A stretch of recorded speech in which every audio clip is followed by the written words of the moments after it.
why have you attended this Womenened event today? Well, I love Womenened events, and being a regional leader, I think it's given me the opportunity to meet such a network with such a vast range of people that, I mean, over the last year, I think my circle of friends has widened, and I think that I've gotten to know people from a diverse range of backgrounds. Womened's important to me because it raises awareness of issues, particularly around Edtech, that I wouldn't recognise perhaps within my own practice. Yeah. So thank you for that. So particularly today, Hannah's raised the issue of timetabling.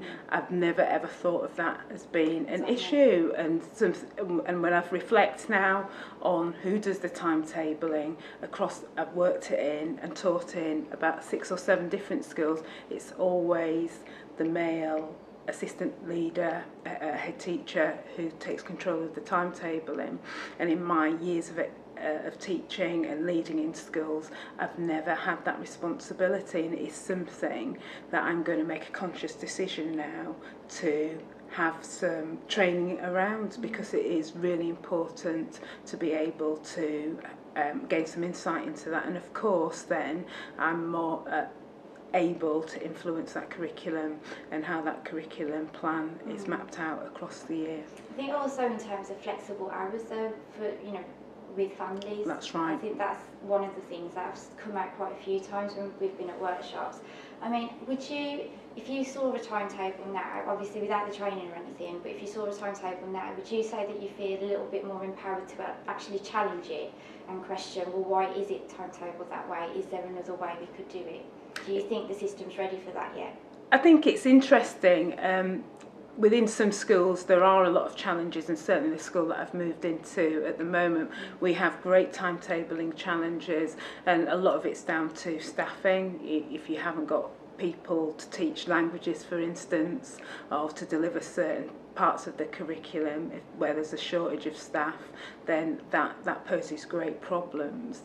But certainly I feel much more confident to ask questions about why we are doing, carrying out or having to lay out perhaps over 6 periods a day. Why it is that students have to stay in school from 8:30 till 3?